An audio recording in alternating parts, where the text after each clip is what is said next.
Shalom is a familiar phrase in the Hebrew language, used in a variety of ways, both in the Hebrew Bible and by modern Hebrew speakers.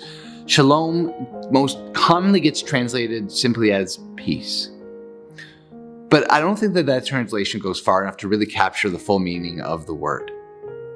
When we think about peace, for the most part, I think we think about the anti-war protests of the 1960s, of a generation waving two fingers in the air and slogans calling for peace in our time.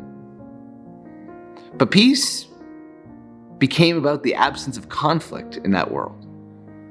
Shalom was supposed to be more than that. Shalom was about working to restore broken relationships, imagining a more just and upright government, paying special attention to the marginalized and disenfranchised people in our world. That was what shalom was. Where peace was passive, shalom was active. Shalom was working.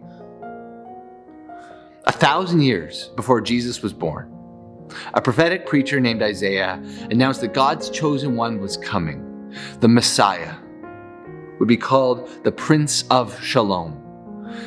And when he did that, he had a picture in his mind of what that was going to mean. Christmas is a season for the arrival of shalom into our city, into our neighborhood, into our world.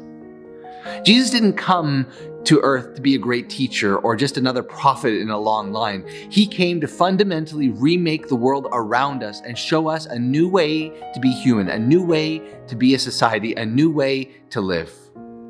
Christmas is the arrival of a shalom world in our city, and so Advent asks us to prepare for it. What are the relationships? What are the structural, systemic pieces? What are the neighbors who need shalom in our life today? Christmas sets off a chain of events in history that remake all of these things, not by force of arms, but exactly by its opposite. Shalom recognizes that peace can't be forced because those two things are contradictory.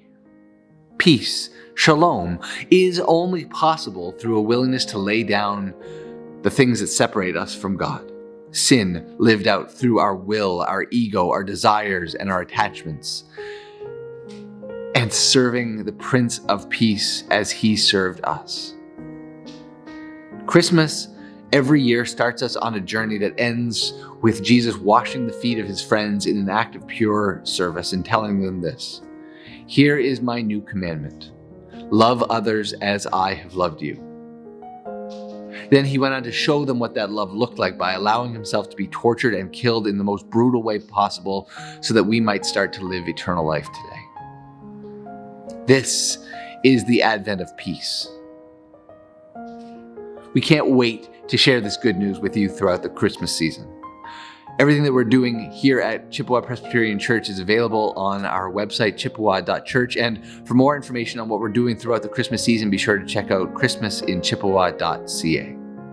For now, take care of yourselves, and we'll talk to you soon.